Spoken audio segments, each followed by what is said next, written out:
Resuming debate, the honourable member for Windsor-Tecumseh. Thank you, Mr. Speaker. The path of destruction of the repulsive Daesh, or ISIL, needs no introduction. We've been very graphic in describing it here today.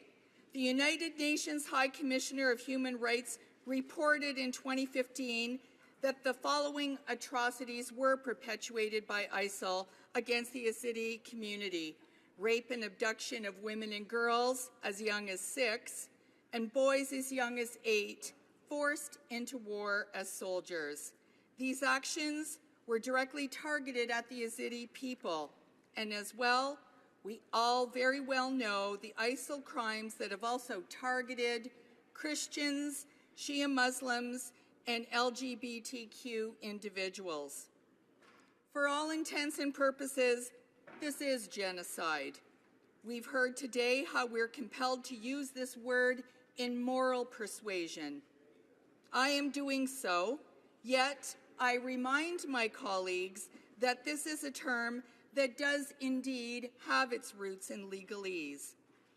From my experience on the Subcommittee on International Human Rights, I've learned a deeper understanding that Canada has an imperative role as a leader in shaping international policy. Canada can count on its own allies among those who've called this genocide a genocide. Beyond this label, Canada has a distinct responsibility to act where clear evidence has presented itself. And therefore, please allow me to express my practical reservations about this motion. First of all, I don't want to legitimize this group's actions on behalf of their demented imaginary state any further. But at the same time, I do wish to legitimize the persecution of targeted groups of humanity that have faced atrocities. I admit, I hope, there is some immeasurable value in these communities knowing that Canada recognizes their suffering and pledges to meaningful action. Simply labeling this a genocide will not be enough. I comprehend that this is actually where our differences in this House must have consensus built around in order for us to move forward. Canada wields great influence in the world, but our influence is most useful in complement with international cooperation. We should do more than to label this a genocide. We should focus our attention on the responsible way forward and refer this issue to the UN Security Council, maximizing Canada's ability to use its influence to assist those persecuted by ISIL. This must be our priority. Additionally, I'm disappointed the Conservative motion focuses only on the atrocious actions of ISIL. We in the NDP believe it is important to recognize all atrocities committed in the region, not just by ISIL, but by Syrian President Assad's forces and by opposition militias. We cannot forget that there are multiple actors committing war crimes in the region, and the focus on ISIL is part of a complex regional issue of dysfunction and despair. The NDP believes Canada has an important role to play in addressing the threat that ISIS poses to the global community and in alleviating the suffering of civilians caught in the conflict. We have long argued that more stress needs to be put on crucial areas that perpetuate ISIL. Canada should focus on stopping the flow of arms, funds, and foreign fighters, including improving anti-radicalization efforts. And it is imperative to move on these now. Boost humanitarian aid in areas where there would be immediate life-saving impact. And this is how you will address radicalization. Build winterized camps for refugees, water, sanitation, hygiene, health and education for the displaced, and support in areas of Canadian expertise is where we can do so much more work combating sexual violence and support for survivors, protecting minorities, and providing assistance to investigate and prosecute these alleged war crimes. Canada should be providing considerable help to vulnerable populations in Iraq and Syria. This includes basic humanitarian support, but also long-term support for recovery, such as the psychosocial support that's been mentioned earlier today, and to help these groups return to their communities and rebuild. Along with the international community, Canada should assist in the development of long-term reconstruction for Iraq and Syria. It will take decades to rebuild. Canada should be asking the UN Security Council to mandate international independent investigations and refer the issue to the proper court. Canada should provide immediate financing for these investigations and gathering of evidence. We need to maximize this area of our expertise if using the terminology genocide is going to hold any weight in the future for something legalese, then we have to make sure that we have this evidence collected professionally and properly, because that is what the International Criminal Court requires.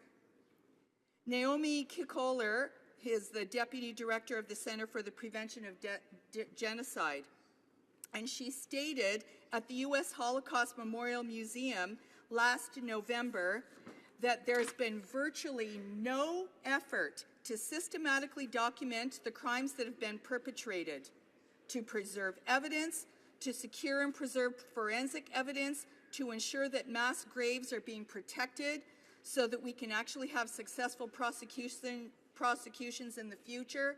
This is one area where Canada can play a crucial role in supporting financially and intellectually with our expertise, in sending experts to areas that have been liberated from the Islamic State.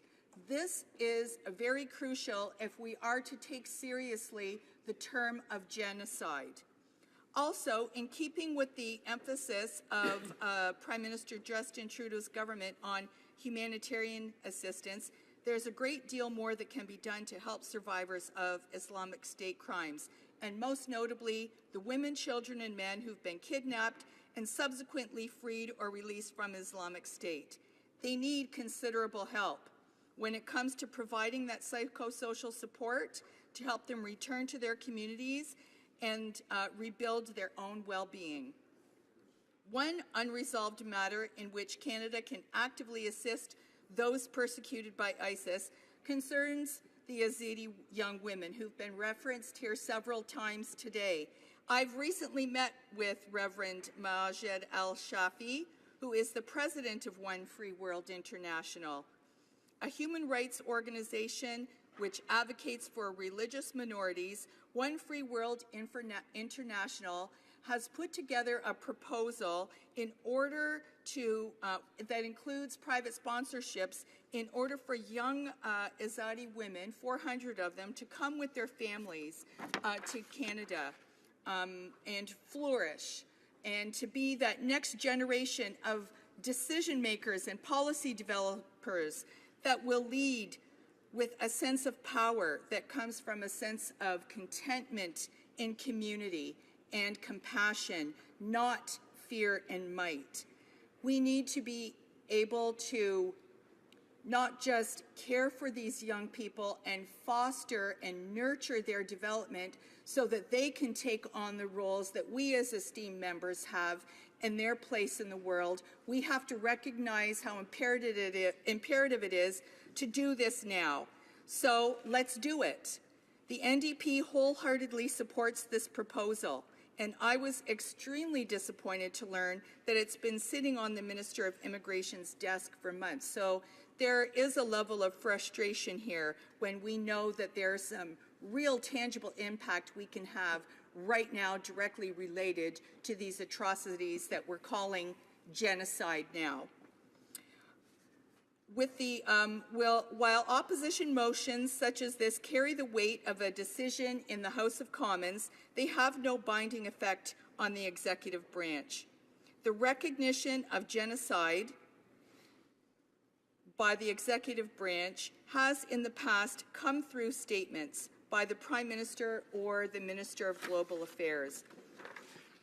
And we know that the legalese that we've been talking about, genocide, has been defined. I've heard it described here, the definition already, in the 1948 Convention on the Prevention and Punishment of Crimes of Genocide. And Canada is a signatory to that Genocide Convention. And if the government were to recognize the actions of a sovereign state as genocide, then the consequences would and could include sanctions that are really hard for us to apply to non-state actors, even though they consider themselves a state. So that's where this is really problematic.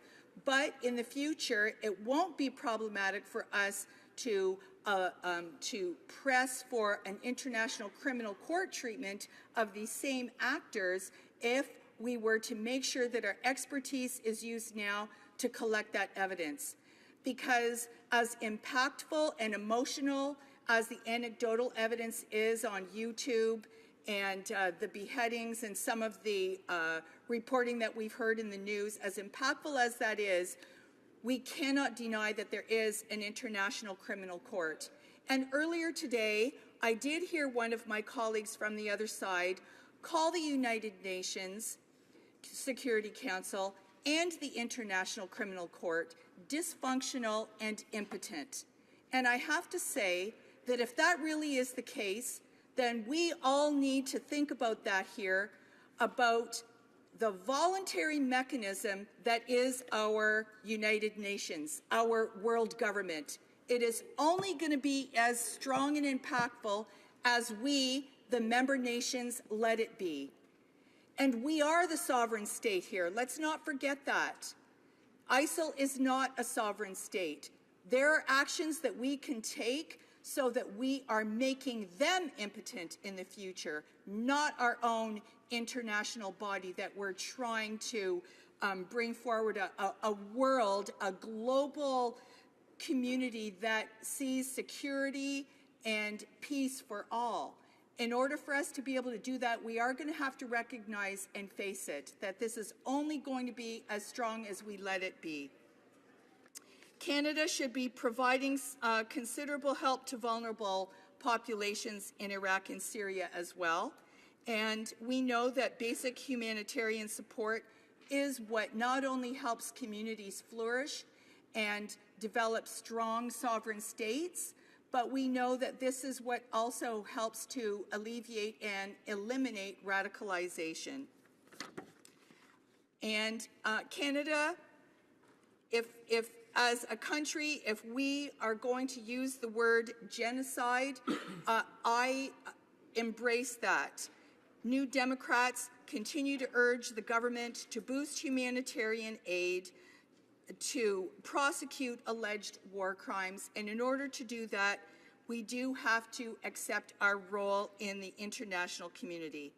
If all it takes to get the momentum going on very important initiatives for humanity is to install the use of the word genocide, I don't want to stand in the way of that.